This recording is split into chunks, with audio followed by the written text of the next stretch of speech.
তুমি আমার সাথে এত বড় একটা চিট করতে পারলে? তুমি আমাকে কেন বলনি যে তুমি একজন নাপিত? আমি তো তোমার সবসময় ক্লিয়ার করে বলেছি। সেদিন তুমি যখন কল দিয়ে জিজ্ঞেস করলে কি করতেছি, আমি তো বলেছি আমি চুল কাটতেছি। আমি কিভাবে বুঝবো যে চুল কাটছি এটার মানে? আমি তো ভেবেছি তুমি নিজের চুল কাটছো। তুমি যে অন্যের চুল কাটছো সেটা আমাকে বলেছো? আমাকে বলেছো তুমি নাপিত? দেখো, আমি তো তোমার কাছে কিছু লুকাইনি।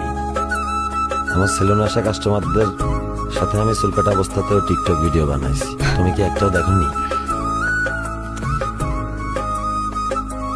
টিকটক ভিডিওর জন্য মানুষ কত কিছু করে, মানুষ কত কিছু সাজে।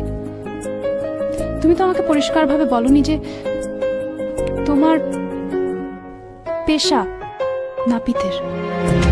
তুমি পেশায় একজন নাপিত। আচ্ছা, নাপিতের জাতটা কি মানুষের মধ্যে পড়ে না? 8-10টা শিক্ষিত চাকরিজীবীর চেয়েও তো বেশি টাকা ইনকাম করেছি। বিষয়টা এখানে ইনকামের না। তাহলে বিষয়টাকে আমি নাপিত দেখে,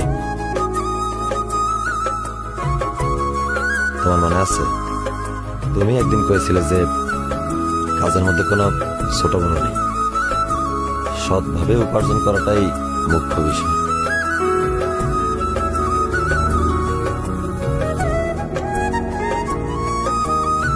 আচ্ছা ঠিক আছে, আমি আমার পেশা ছেড়ে দেব, কিন্তু আমি তো তোমারে ছাড়তে পারবো না। লাগবে না আমার এই পেশা। আমার অ্যাকাউন্টে মেলা টাকা জমা আছে। সেলুনটা বেঁচে দিবা না, টাকা পয়সা গুছায় নতুন একটা ব্যবসা শুরু করবা না, নতুন করে জীবন শুরু করবা না।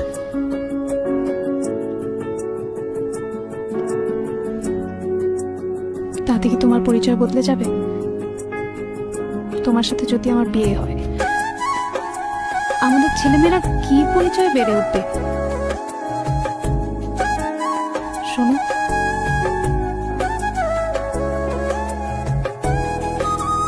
আমাকে ক্ষমা করে দিও। আচ্ছা, আমি কি একটা মানুষ না? নাপিতরা কি মানুষের মধ্যে পড়ে না?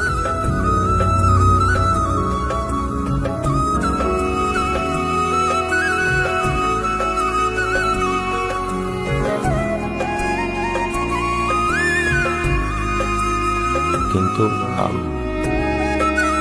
আমি তো একটা মানুষ।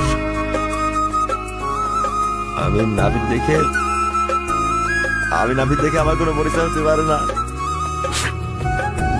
আমি কি একটা মানুষ না? আমি কি একটা মানুষ না? আমি নাপিত দেখে আমি ভালোবাসতে পারবো না? আমি কি কোনো মানুষের মতো বলি না?